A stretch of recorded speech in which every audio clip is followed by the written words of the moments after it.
Michael Jordan's sister accuses father of rape. News 1. Dolores Jordan. Michael Jordan's father, James Jordan, and I know you're probably in trouble here, so let me let you get yourself off the hook right now.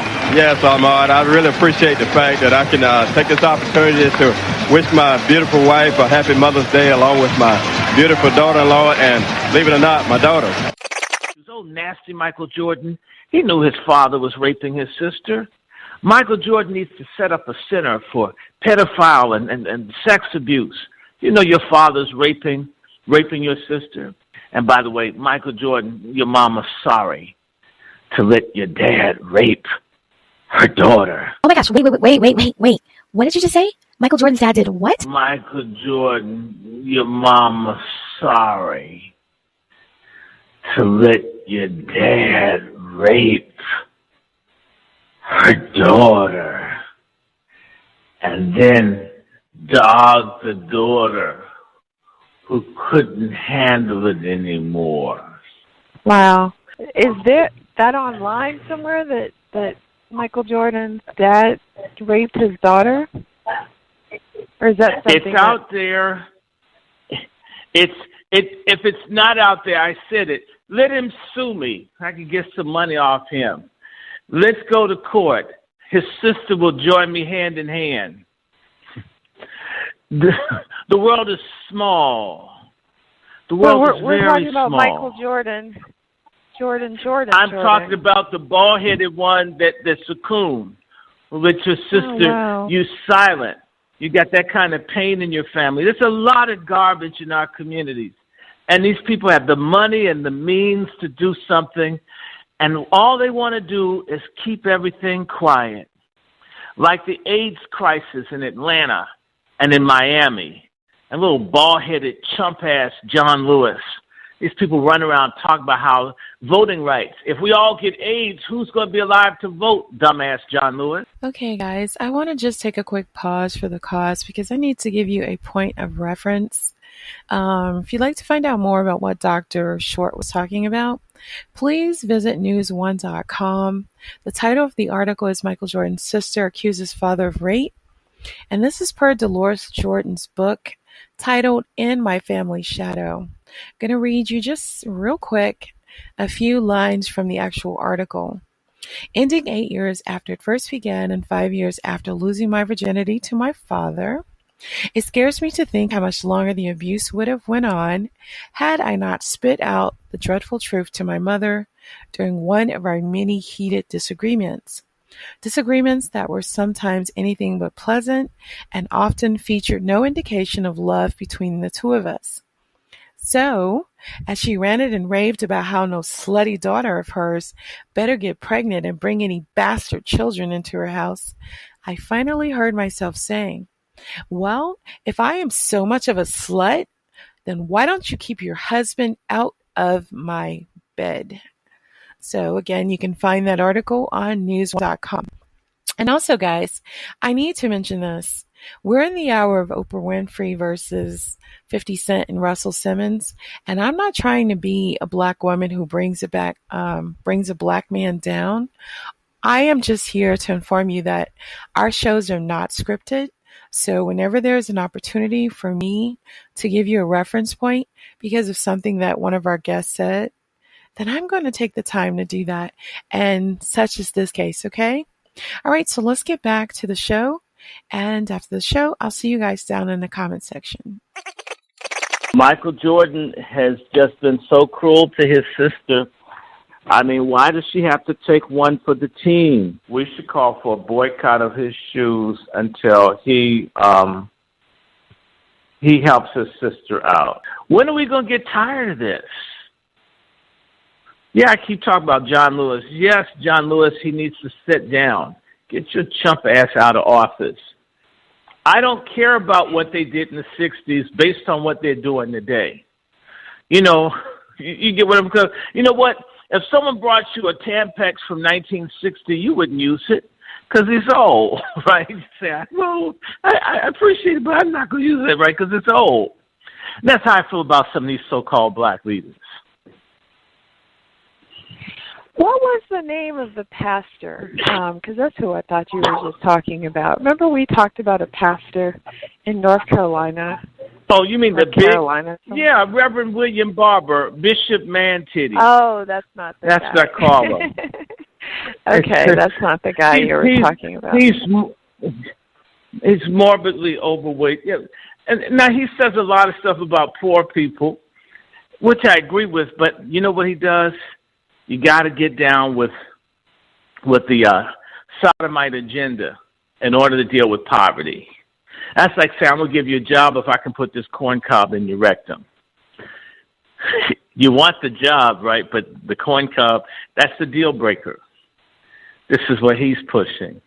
Wants to be Dr. King's success. Everybody knew Dr. King liked women. Okay. And, Paul know about that fat, greasy preacher. We know about him. We're tired of him. And Jerry Curls played out with Ready for the World when they were selling the albums out the trunk of their car. But I guess that's our new leader because white folks, coons, and the boulets say so. Oh, I can't stand these people. You know, I hope these broadcasts are causing mental stress to the boulets. You know, in fact, that would be a wonderful endangered species for the boulets to start dropping dead, having strokes, heart attacks, suicide. I mean, shoot, they're trying to take us down. I wish they'd go. I wish they were like the rare Peruvian Andes spotted owl or whatever that's just like 10 left. I'd be so happy if there was just like almost no coons or boulets left. There are like 10 of them. And they just pray that you could put them all in a jet ski and they hit a mine in the water, just that we'd be free of them. Anyway, I'm sorry. Just have to get that off my chest. We do not like the boulets. We don't like coons. And they are sort of like, do you know what a capo is? Do I know what a what? Can you spell it? Capo. It's like K-A-P-O. No. A capo. No. Capos were the Jews. Capos were the boulets in the concentration camps that the Germans had for Jews. This is what coons and sellout black people. The capos murdered, beat, brutalized, and robbed Jews to satisfy the Germans. Do you know how they got rewarded in the Warsaw Ghetto?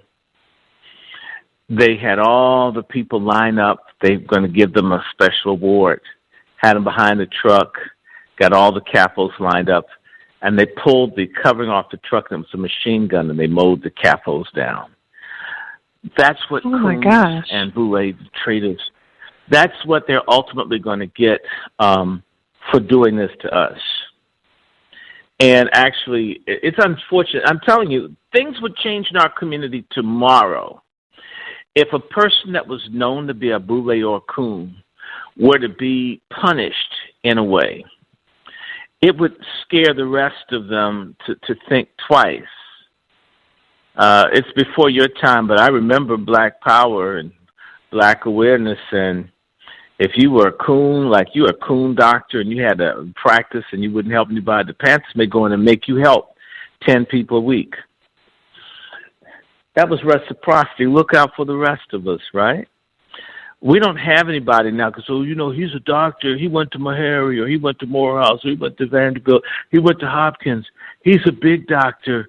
He can't do anything for you because you're not rich enough.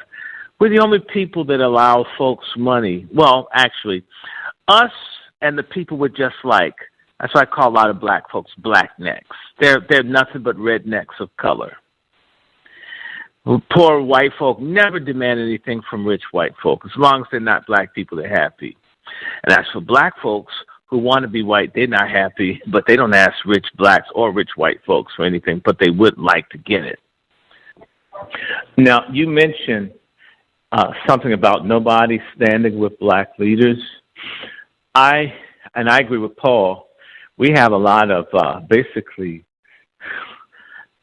highbrow, lowbrow strippers and pimps and clowns and people who are not leaders. That includes in the church too. Holy Ghost, I call it Hollywood, religious entertainers. are entertainers. They're not religious leaders. I will give you an example where when people do the right thing, people do back up. D.C. had such a person. His name was Marion Barry. That guy, Eric Holder, that Barbadian piece of, you know what I mean. He's from Barbados, not a black American in the sense that you and I are. The U.S. government spent the equivalent of $100 million to bring down Marion Barry. $100 million to get a person that may have had a recreational drug habit, that liked sex with women, as if that's the end of the world. Actually, that might be the beginning. Marion Barry, they literally had to change the government of D.C. because the people kept backing him because he backed the folks. You see, we have lots of people who hate black folks' guts who are held up as leaders or people to be admired. People like Oprah Winfrey and others who don't like black people, who have contempt for black people, and they make their success off of stabbing black people in the back and walking over them, like Obama, like people on the Supreme Court and other places. In fact, success for many black people means being a traitor to the larger group. And so the way to success is to be an agent of slow genocide against black people. Kamala Harris, who is not black but was definitely pretending to be one, her claim to fame is keeping black men in jail. Cory Booker's claim to fame is destroying the black machine in Newark. As much as they don't like Shark James or anybody that was there, they never created a system in which black folks could be mass poisoned with lead in the water like Cory Booker did. So he can take his Mr. Clean, bald-headed, effeminate ass on, okay, that he's some hope. People who are put up before us are enemies. Now, Marion Barry had the whole government, and they literally had to take the government of the city away from the people in Washington because Marion Barry, he could run for office dead and he'd win.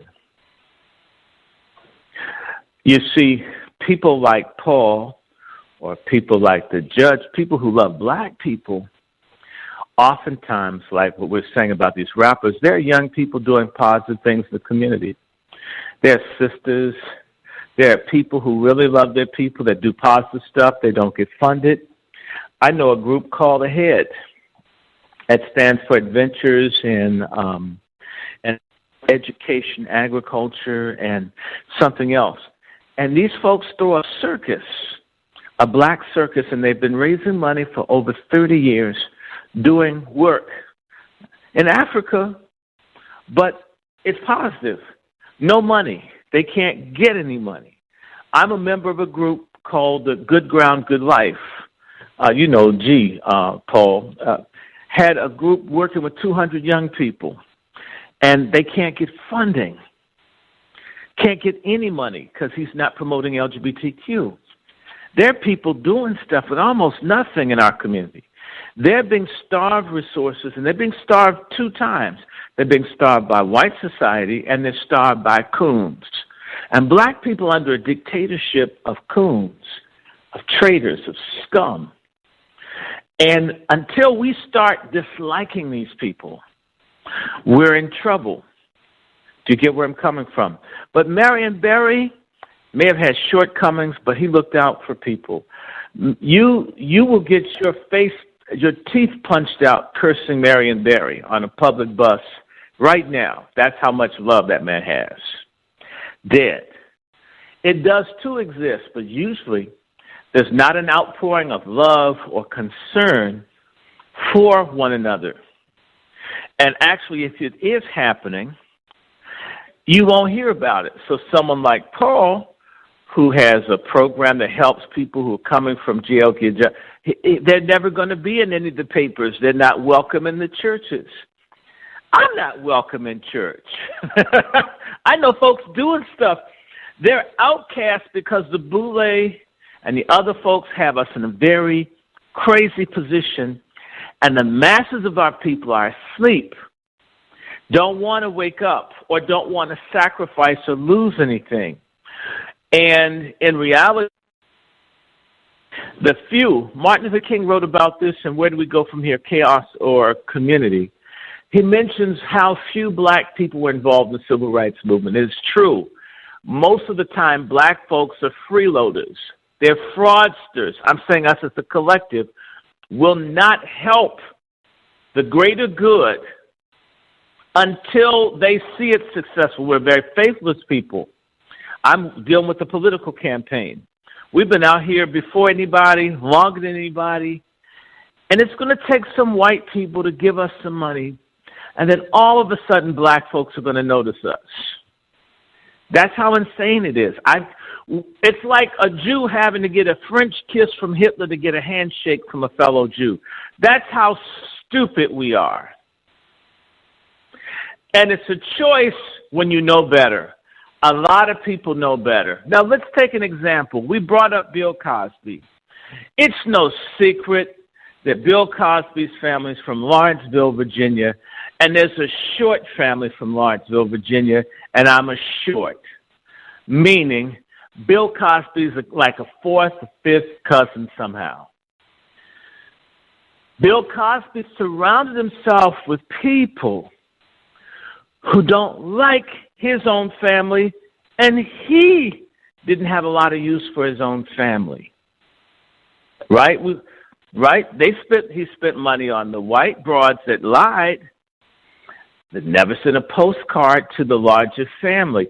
This is what successful black people do. You see, part of the reason that you get some of that GD money is to share it. One thing I will say for Juice WRLD, at least he thought enough to bring some weed back to share with others. It's better than what Bill has done for us. I'm not mad at Bill, but God, Bill, you've given millions to white whores.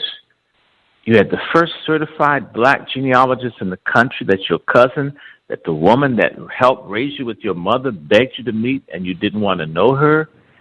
And we could have harnessed the 20, 30, 40, 100,000 or more blood kin. We could rock this whole country. There's a myopia. There's a selfishness. There's a self-centeredness of folks thinking, I've got white folk figured out. White folk love me. I don't need the other black folks. I'm going to make it as an individual. All of them think that. Colin Kaepernick thinks this. All of them do. Until there's a kind of corporate sense that I need my people, all of them that want to be a people. Those that don't want to be, shoot, let them learn. But there are black folks who rise up. When Dr. King's home was bombed in 1956, the people rose up. There are instances all the time where black folks rise up. You know what normally happens?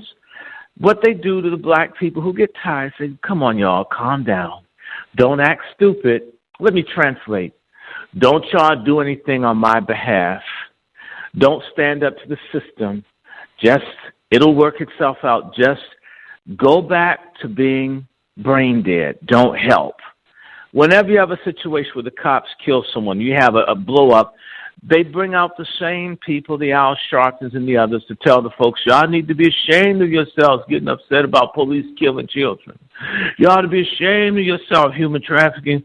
Why are y'all so upset? Well, some of y'all, you stolen a pork chop. Well, that's human trafficking to a pig, right? They go in and they insult and make light of black folks who get a very powerful tool called moral indignation.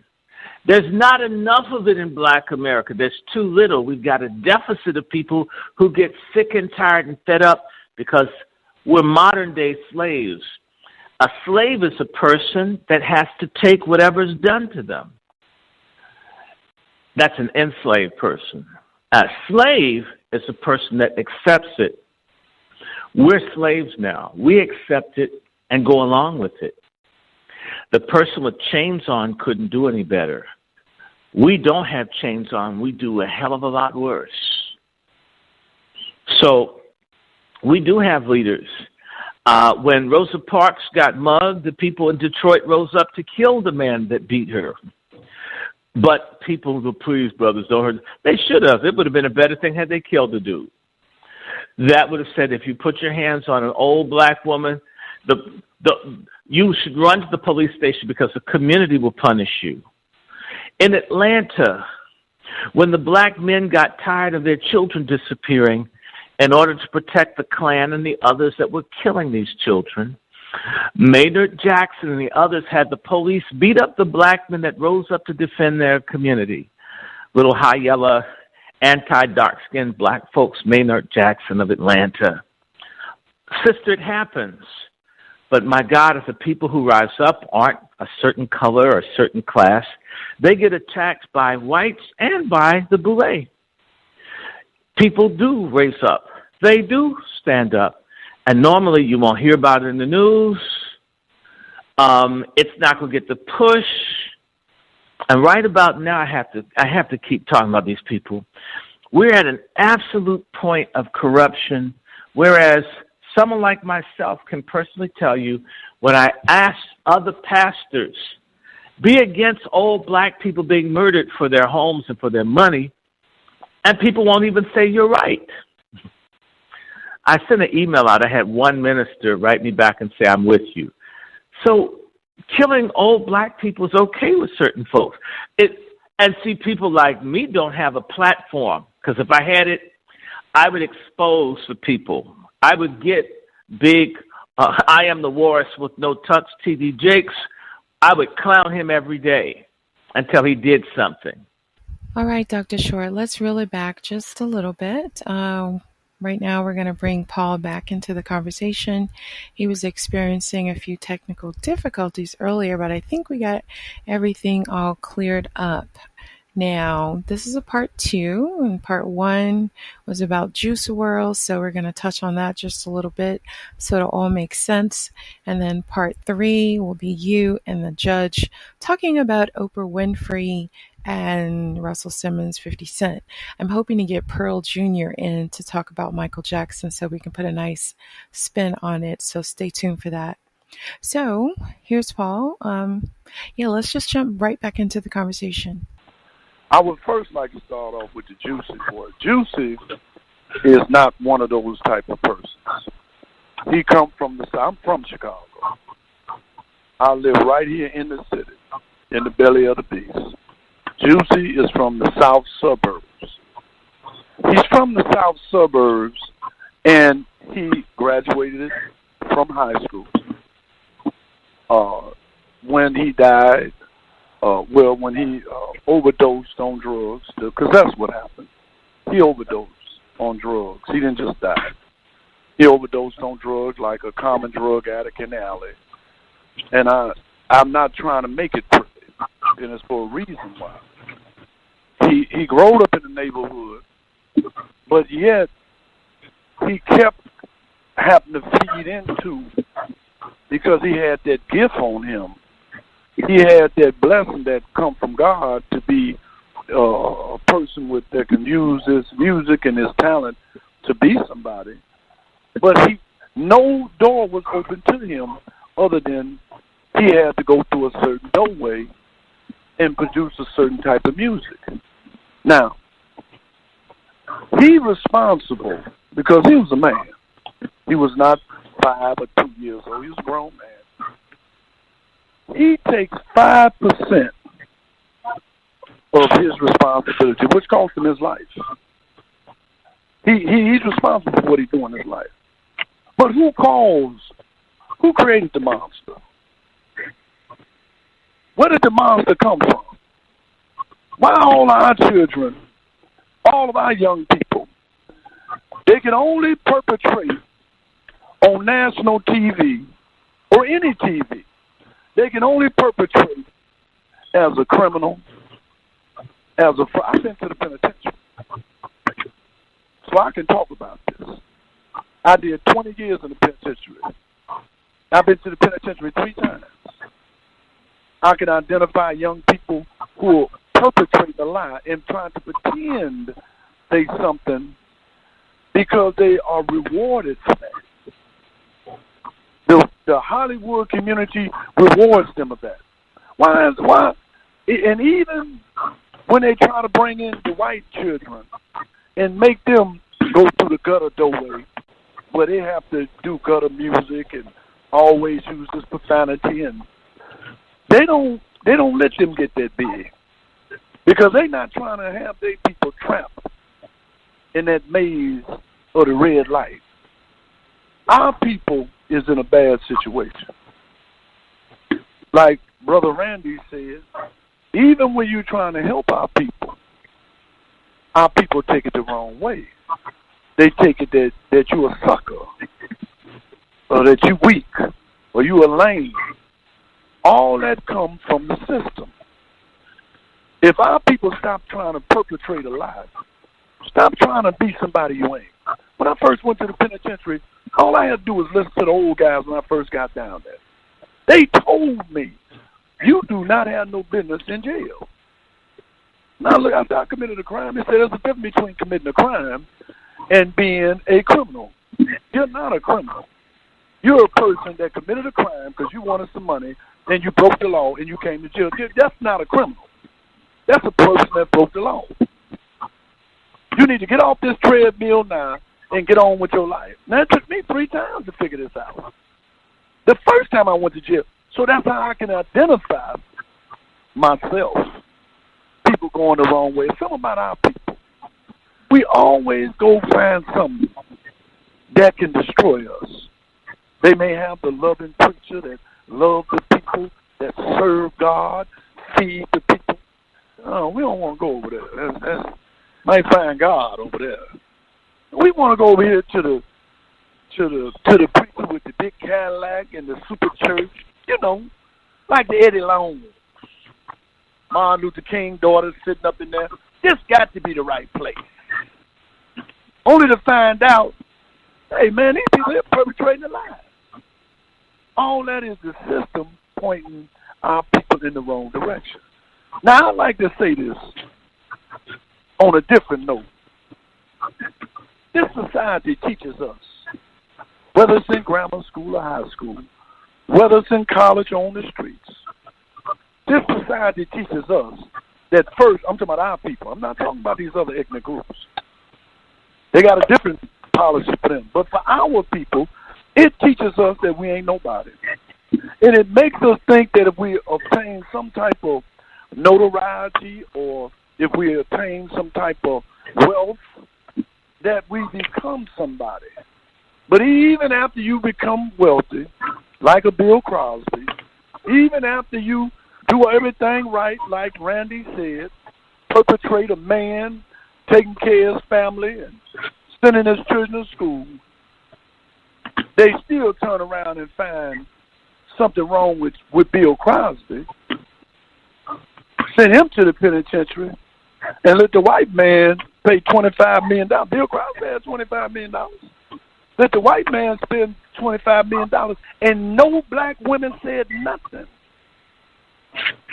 No black women said nothing. I want you to think about what I'm saying. We live in an society. You're talking about Harvey Weinstein, right? I just want to make sure the audience knows who you're talking about. The white Jew, the same white Jew that hires Lil Juicy to perpetrate this image that he, and I would like to say something else. When the police rushed him, he panicked and swallowed the pills because he panicked. He thought man, I got to get rid of all these pills. He panicked because common sense would have told him, even if they take me to jail and I do 3 or 4 years because I'm supposed to be hardcore G, gangsters, Juicy, I'll be back out and I'll make some money again. But because he wasn't from that element, he panicked. He didn't know what to do. At the moment of truth, he panicked.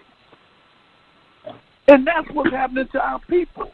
When Bill Crosby finally looked up and saw that them white folks was really talking about sending him to the penitentiary, really sending him to the penitentiary, he panicked. He didn't know what to do. He didn't bring the right people around him. He didn't go get a dream team of lawyers. He didn't know what to do because he was just doing his thing with some women he was paying that wanted him to do his thing. I ain't saying it's right or wrong because I ain't making no moral judgment about it. I don't make no moral judgment when it comes to our people and we look at the system and how the system puts us in a situation to destroy us. So when you look at Juicy, I look at what's happening in our community. Right here in Chicago, today, there was a shootout on the west side, on Holman and 13th, right on the west side of Chicago. And the perpetrator, the guy that was shooting the gun, was shooting at another guy who had shot at him. That's what they say. I don't know if he did or not before. And shot a little child in it. Shot a little 3-year-old child. And all the police came down there pretending that they were enraged by the shooting, but that wasn't what it was about. It was about coming down there and casting on an image on our people. Casting off the image. Look at how these people shoot these little children. Well, the police just 3 weeks ago in Chicago picked a homeless man up, a black man, and power slammed him on the concrete and put him in the hospital. There was no outrage by the Chicago police then. There was no press conference with the police saying that this is out with furious and how they did this.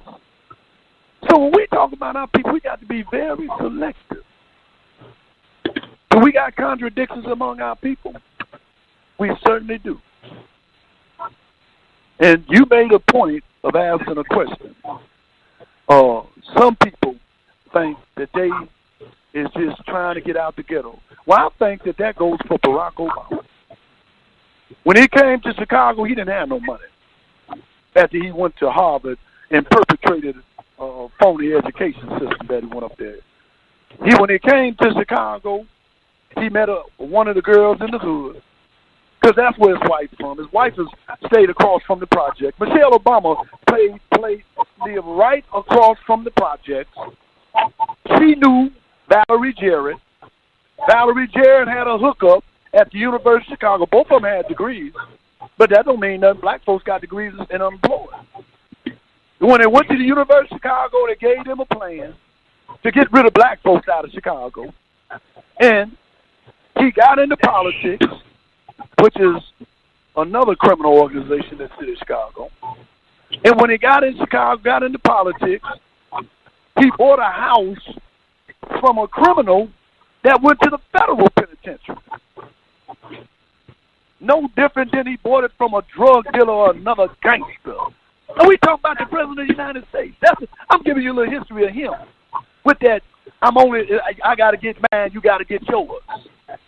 Then when he finally got in the White House, Mr. I got to get mine, you got to get yours. But he told us, I'm gonna look out for the people. I'm the new black savior. All of your young people looking at him. This young boy that died, him too. When he seen that the president of the United States, a black man, only cared about what he was going to get up out of it, he set the tone for all your young people seeing that. Everybody ain't trying to perpetrate that. But he did have an effect on some of our people to make them think the exact same way with him. So if you want to blame somebody, yeah, I put some blame on the young man. I put 5%. He made a mistake and it cost him dearly. 5%. But I put 95% on them Negro leaders. That all y'all, if somebody listen to me, y'all hold all them high. Whether it be the JCs, who ain't never done nothing for nobody in Marcy Projects, whether it be Barack Obama, who right now is trying to gentrify us out of Chicago, whether it be Tom Lewis in down south, messing over black folks down south, whether it be the man that just died in Philadelphia, or the one that just died in Detroit, a city all messed up, I blame them for why the little boy dead. Because he was looking at them, and all they was about, I got to get mine, and you got to get yours. That's who put that image out there. These are the victims of black leadership, of deserted, abandoned black leadership who have stepped on our people and climbed the ladder of white success. And white folks love them. And a lot of our people adore them, even though they spit in their face. A lot of our people love them. So we're living in some bad times. But we can't distinguish between an enemy and a friend. I want to leave on this last note. What you see what's happening to that young boy is an attack on our young people's minds. His mind wasn't even strong enough. Just think about what I'm saying. This young man's mind wasn't even strong enough. Just common sense. They had took all his common sense from him. His common sense mind wasn't even strong enough to tell him, hey, I'm just going to go on to jail, try to bond out. He thought that if he took them drugs, he was going to live. Because he didn't have no more common sense. He had lost it all. Just like him being dead. Now, they're going to have a funeral. People going to go to his funeral and exploit it. They're going to exploit his funeral. I'm telling you that right now. They're going to come there. They're going to talk to all the tabloids and everybody and exploit him. They're going to use him. He's dead now. And whoever has signed him, they finna go get all the records that nobody ever heard. And people digging up his videos, then exploit him, and they're going to suck all the air out the room. His mama and if he got some children, they probably ain't going to get nothing about it. Because that's a part of the way that game goes. Black folks need to separate themselves from Americanism and find their way to the great God I am. All right, guys, that wraps part 2. Please stay tuned for part 3 featuring Jessica Brown, Dr. Randy Short. And if we talk about Michael Jackson, then Pearl Jr. will chime in. Right now, you're listening to the voice of Valerie Denise Jones. I hope you enjoyed today's episode. Thank you so much for taking time out of your busy schedule to join me. R.I.P. and a big shout out to Juice WRLD. My condolences to his fans and his family. My thoughts and prayers are with you guys. God bless you so much. And if there's anybody who's listening to my voice, anybody down in the comments section, if you're grieving, please note that I'm definitely holding you in my heart because I know that Juice WRLD's death is a great loss to the world and he will be missed by so many people. Right now, I'm going to toss it back to Dr. Randy Short because he has a message for you guys, actually a petition. And then we're going to end this audio clip with a message from today's sponsor. I'll see you guys down in the comments section, and please do not forget to subscribe. Thanks. Hello, brothers and sisters, jazz lovers all over the world. This is Dr. Randy Short, and I'm reaching out to you on behalf of Kamei Calloway, the oldest daughter of Cab Calloway, who's 92 years old, and Celia Calloway, who's 72 years old. We're trying to save the house that Cab and Blanche Calloway, Cab Calloway, famous for the Heidi, Heidi, Heidi, ho, hey, Minnie the Moocher, the first gold and platinum selling record in the history of blacks in recorded sound in 1931. The house is located in Baltimore's famous Druid Hill Avenue off of the Pennsylvania Avenue corridor. That is the equivalent of Harlem's 125th Street or Washington, D.C.'s U Street.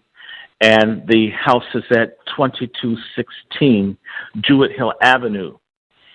There is a conspiracy by greedy, gentrifying, sellout coons, coonettes, blacknecks, Negroidians, nigglings, whatever you want to call them, here in Baltimore that want to sell out the community, want to give the property or sell it to gentrifying forces and destroy the memory of Cab Calloway, who is the father of rap, hip-hop, blues, all of that. That's what he is. So we need your support. If you know celebrities or famous people, whatever, we'd like for you to either sign our petition, which is on change.org. There are two. Just put Cab Calloway's name in. There are two petitions. One that says call on chat to save the home of Cab Calloway. Another one's calling on the mayor of Baltimore. If you want further information, you can write me at DrRandyShort@gmail.com. And as well, one of the grandsons, his name is Peter Brooks. Peter Brooks, he's on Facebook. He's the grandson of Cab Calloway. We're all working very hard to preserve a legacy. I repeat, there's a conspiracy. They're claiming that they need to destroy the house in order to build a park in the honor of Cab Calloway. It's not true. They don't have the consent of the family. And the same way they're trying to steal Prince's masters and steal Michael Jackson's money and steal everybody else, Whitney Houston's money, or their masters or their music or their legacy, they're trying to do this to Cab Calloway. This is a battle that we can win. We've been able to challenge the city to hold off of this, destroying the property, which is the aim of the folks who hate the Cab Calloway family and hate his legacy. We need your help. I repeat, Cab Calloway, long before there was a Superfly with nice clothes, there was a Cab Calloway, a hipster. You get hep, or should I say hip, comes from the word hep. Hep is a term that Cab Calloway took all over the world. So when you hear a hippity hop for Sugar Hill, they're tilting their heads to Cab Calloway. Help us out. Save the legacy. You and I can make certain that the hidey ho never goes away. God bless you, keep you, be strong, and by the way, do it before Christmas because that's Cab Calloway's birthday. I'm Dr. Randy Short. I stand by my message. Today's live broadcast was sponsored by myoliveleaf.biz. myoliveleaf.biz. Hey guys, this is Valerie Denise Jones. Happy holidays to you. I wish you nothing except happiness, good health, and prosperity. Please, please, please go out of your way. Don't let nothing get you down, especially not health issues. No health issues like high blood pressure, cholesterol, diabetic blood sugar, eczema, none of that. X it all out. And if you need help or got questions concerning any of the issues I just mentioned, please visit myoliveleaf.biz. Again, myoliveleaf.biz. And if you want to talk to somebody, please call 612-567-3263. 612-567-3263. The guys over there at Team Olive Leaf will definitely be happy to assist you. Again, happy holidays. I love you guys to life. Talk soon.